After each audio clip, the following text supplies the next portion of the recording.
kuchokera kuno ku Friends of Pastor Shumba. Ya, mwini anthu adaba kuti kodi dzulo amati akuyankhulira ku Razan Channing group. Lero akuti ku Friends, ndini magrupu almost 6. Kwa magrupu 6 amene kumene kumachokera nkhani magrupu awiri. Friends of Pastor Shumba komanso Razan Channing team group. Zimangotengera nkhanizo kuti zabwera motani. Chifukwa anyamata amagrupu amene wawa ali madera onse a dziko lino kutipatsira nkhani zosiyanasiyana zimene zimachitika m'dziko. Kwinako timangoponyerako nkupangirako zina zofunikira. Ndine moja Pastor Moses Shumba, Amalawi anzanga, ndabweranso nthawi ino yako mmawa lero pa 10 February 2025 Monday, mmene anthu akukangalika kupita mu maganyu, ma business, kuyambapo sono weekend itangotha mwazilozole. Titamva zinthu zosakhala zabwino zimene Amalawi ena akufuna koyipa, akufuna kulipangira dziko. Mulungu wathu ndi wabwino, otamandika, okhulupirika, amamva, amayankha, komanso amachita zodabwitsa ndi zozizwa. Sitikukayika mbakhale pang'ono pomwe kuti Mulungu ali mbali yathu ndipo atitetezera ndipo achita kuthekera koteroko. Ndimafuna ndinene kuti pamene Malawi lero akukonzekera kumva kuti nyumba ya malamulo lero ikukumananso mzinda wa Lilongwe, pamenenso adani amene ali adani a dziko kapena ndinene kuti kambewu kaja kamapezeka m'munda wathu timati kaufiti. Timamera m'munda timakhala ndi malo ofira patambirimbiri timene timaononga nthaka kuti m'mundamo musapezeke chakudya chabwino. Mdziko munonso alimo anthu ngati amene ndi kaufiti amene akuononga dziko lathu la Malawi kuti musapezeke mtendere kwa anthu azingolira. Alipo ndithu mdziko muno amene akukonzekera lero kapena mawa lino kukapereka petition yawo nena kuti Profesa Arthur Peter Mutharika chifukwa cha zaka 84 asayimenso pa mpando wa president dziko muno.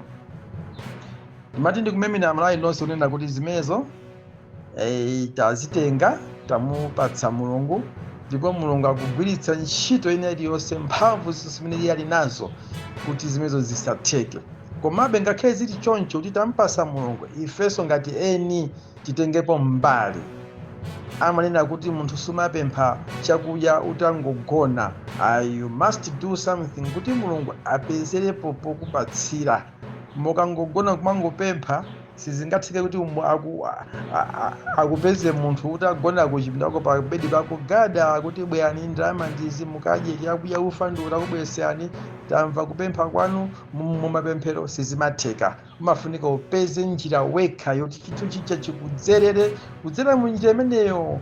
Ndiye ifeyo 1 tayika patsogolo mapemphero, 2 tayika patsogolo njira zimene tingathe kudzitetezera. Amanena kuti pamene ukuyenda msewu kumene ukupita ukona kuti kukubwera mkango, usagwade pakati pa njira kukamba kumpempha Mulungu kuti Ambuye munditetezere mkango kubwera usandinyume. Ndiye kuti ukudya, koma umapempha ukuthawa. Pamene ukuthawa kuja Mulungu amalowerera pakuthawapo kuwonjezera mphamvu zako zothawira komanso speed yako, ndipo amachepesanso mphamvu ya kuthamanga kwa mkango, mwinanso kuufokesa kuti usakupange atake mwanjira iliyonse. Pamene kuti wazithandiza Mulunguso walowererapo kukuthandizira. Ndiye ife ngati eni nthaka tikwesisa kuchita zina zilizonse. Ndithokoze kwambiri kuti dzulo nditatulusa VN yanga yofotokoza zimene bambo Agape Khombe amene ndi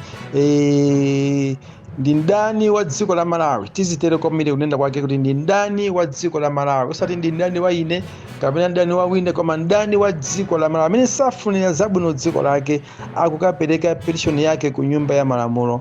Ndipo ninanena kuti anthu ngati simukukhulupirira kuti Agape Khombe ndi amene akupanga zimenezi, lowani ku inbox kwanga ndipo ndikutumizeni VN imene watulutsa iye. Ndipo anthu opitirira mwina 70 usiku ndipo sindinagone, ndagona ine cham'ma past 2 AM walero lomwe kubwera pa message Pastor Shumba, tutumizeni Pastor Shumba, ndipo ndamwaza anthu inu ndinu mboni. ndinu mboni. Ena mwanitumizia kumbanda kuchako nkuno chama 3 o'clock Pastor Shumba tufuna VN Agape Kombe. Ena kumapempha namba yao tutumizeni tithane nani ndena nati ayayi ifeyo sotona ndi munthu labe samene nditumizapo namba ya Agape Kombe amene andipempha anthu ochuluka ndipempha kumene opitira 10 kumana kuti ayi sindikupereka namba zoti muthane ndi munthu. Mulungu ndi amene athane naye Agape Kombe, sindinu sindine simphamvu sinkhondo ayi, koma Mulungu akudziwa chimene amalawi mukupempha, chimene amalawi mukulirira dziko lanu likhale dziko la mtendere. Nde ndakana kumwaza phone number ya Agape Kombe chifukwa kuti anthu muli ndi mkwiyo kwambiri woposa mwina ineyo ndili nawo. Ndikudziwa kuti mwapsa mtima, ndikudziwa kuti ndinonyasidwa, koma mundikhululukirepo khapo kuti titeteze ufulu wake komanso ufulu wathu. Koma ife tingotenga mphamvu zimene tikakwanitse at our limit, komanso timusire mphamvu Mulungu. Zikomo kwambiri foti munandimvesa kwambiri amalawi. Zimene mwamverazo ndi zimene wina akukonza, koma mudziona kuti zimene akukonza zositi wazikonza iye yekha ayi, wachita kutumidwa, komabe ali ndi ufulu kutero. Ufulu wake ugwiritsidwe ntchito, koma poti ndi wamalire okhala ndi malire. Zimene Mulungu amafuna kuti inuyo mukamamupempha Mulungu muziona kuti Mulungu amatha bwanji. Ndikutsimikizeni kunena kuti tipanga chotheka china chilichonse ndipo bili imene isipasa sikadutsa. Apapa anthu akufuna kwabwino ena alikalikiliki kupanga izo ndizo kukambirana tipange bwanji, tikuwuzani zimene zingakhalire, sitikubisani. Ife timabwera poyera. Pastor Shumba amene mumadziwa aja samabisa, amabwera poyera. Inenso ndikwesesa kulowa apo ndi apo kuti mpaka ndithu tizikonzekerese zapa khoti zikatheke tikatenge chiletso chimene chocho chitheka, sizobisa sizozemba, titenga chiletso. Makoti tinawo ambirimbiri mdziko muno, ma high court ali pambirimbiri, ku Mzuzu kuli high court, ku Lilongwe kuli high court, ku Blantyre kumwera uko kuiso high court. Tuna kuti kodi tikatengera kuti konse kumene tikakatengera ife chiletsocho amalawi mudziwa sizobisa, koma mudziwe kuti pamene tikutenga chiletso ku nyumba ya malamulonso aphungu akonzekanso nawo kukayimanso, ndipo ambirinso mabungwe sosiyasinawonso akukonzekanso nawonso. Choncho munene mudziwe kuti amalawi simuli nokha, sitili tokha, sindili ndekha, tili ndithu amalawi ochuluka amene tikufuna kupulumutsa dziko lathu.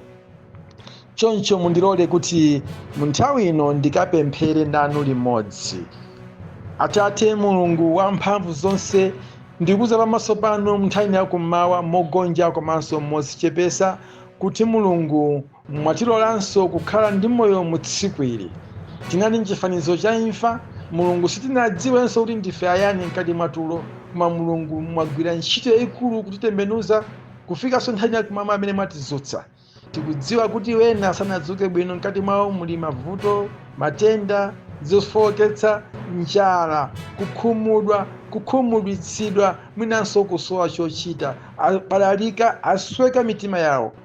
Mulungu onsewo katonthozeni, kakhudzeni ndi dzanja lanu la machiritso, kakhudzeni ndi mawu anu ogwira mtima. Chifukwa chake ngakhale timaferedwa, inu Mulungu mumatitonthoza kunena kuti ayi izi sizowawa zoyamba, tsiku likubwera muzakumananso nonse amoyo. Chifukwa chake timakhala comfort, chifukwa inu Mulungu ndinu Mulungu wokhazikitsa mitima yathu pansi. Pamene tasweka, pamene tabalalika, pamene tapsinjika, inu Mulungu mumalowerera kutitetezapo. Mulungu tifuna tikatukulire mdzanja lanu wina aliyense amene amafunira dziko lino zabwino, kuti Mulungu mukamuteteze ndi kumusamalira, kuti akaone ukulu wanu pa 16 September 2025, kuti inu Mulungu ndinu wazatheka bwanji. Mulungu ndifanika ntukulire mdzanja lanu Profesa Arthur Peter Mutharika amene ndi chiyembekezo cha amalawi ochuluka mdziko muno, chifukwa cha ziphicho zimene tikuzilandira mdziko muno. Tikuziwa adani amuzinga, tikuziwa adani akumfunira zoyipa, tikuziwa adani akumpangira upo, koma Mulungu inuyo simunayankhulepo ngakhale kamodzi m'mawu anu za age limit. Sitinamveponso kuti munampatsa munthu kuti akakalamba asagwire ntchito ayi. Chimene munanena Mulungu chona kuti osagwira ntchito asadye, kotero kuti kandi okalamba akwenera agwire ntchito, kaya ndi mnyamata akwenera agwire ntchito. kaya ndi mtsikana akwenera agwire ntchito, kaya ndi mzimayi wokwatiwa akwenera agwire ntchito kuti adye. Kotero kuti profesa as far as ali ndi moyo nayenso ndi munthu akwenera agwire ntchito kuti adye. Sitingampatse malire, sitingamupase ife zakudya, sitingakwanitse. Mulungu ndikuthokoza kwambiri kuti munapereka mtima wachifundo ndodekha kwa Profesa Arthur Peter Mutharika, mtima wachisoni, zimene ena olemera akungobwebweta koma akulephera, koma iyewo waonetsa ufumu wake, waonetsa ukulu wake, waonetsa umunthu wake, kutenga zakudya kumankana akagawira anthu ena ovutika mdziko muno, pamene ena ali ndi zokwanira koma akulephera kupanga chimodzimodzi. Mulungu, that is why mukumusungabe ndi moyo. Timakumbukira chisankho cha 2020 anachita nditu kukakamizidwa, koma iye pofuna kupewa ndi kuteteza miyoyo kuti Amalawi asafe, Amalawi asavutike, anavomereza kuti Mulungu muzaonetse no ukulu wanu lero. That is why Amalawi ochuluka lero akumulirira Profesa Arthur Peter Mutharika. Inu Mulungu mu Bible muli nkhani ya Tabita kapena kuti Dorika. Chifukwa anali mzimayi wachifundo, anachitira chifundo anthu ochuluka. Mulungu mutamutenga azimayi ochuluka, analira kukhesa nsozi. Mulungu mwatengeranji munthuyu, mwatika pa mavuto. Kodi ife tidzavala chani? Kodi ife tidzakadya kuti? Mukuona chovala ichi anatisokera ndi mayi ameneyi, mukuona ipukusi anatipangira ndi ameneyi. Inu Mulungu munakhudzika mpaka munamuso Tabita nakhalanso ndi moyo. Haleluya. Atate Mulungu wamphamvu zonse, tikupemphaninso kuti zimene munapangira Tabita kapena Dorika, ife tikunena kuti mumpase zaka zochuluka Profesa Arthur Peter Mutharika kuti akapulumutse miyoyo ya Amalawi ochuluka amene ali opsinjika kufikira tsiku la lero. Tikudziwa kuli ena amene ali mchipani chomwecho cha DPP sakumufunira zabwino. Mulungu mwayalutse, abwere pambalamba ndi dziko liwadziwe. Mulungu inu mulibe chinsisi ndi zinthu zoyipa.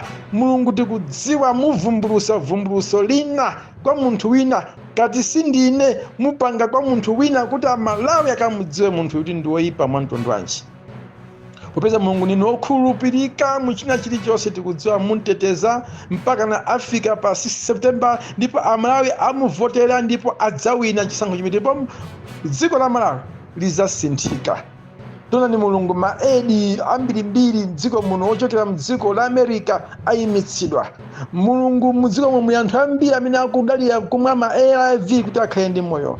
Mulungu tona ni edi imene ngati yatsekedwa tigwira mtengo wanji. Mulungu tipululitsa mtundu wa Malawi ochuluka osalakwa. Mulungu chitanipo ni kanthu lowerera niponi, kupeza president wa dziko la America walina kuti ngati sitikusintha boma, Yesu sakhululuka, sapereka edi mdziko muno.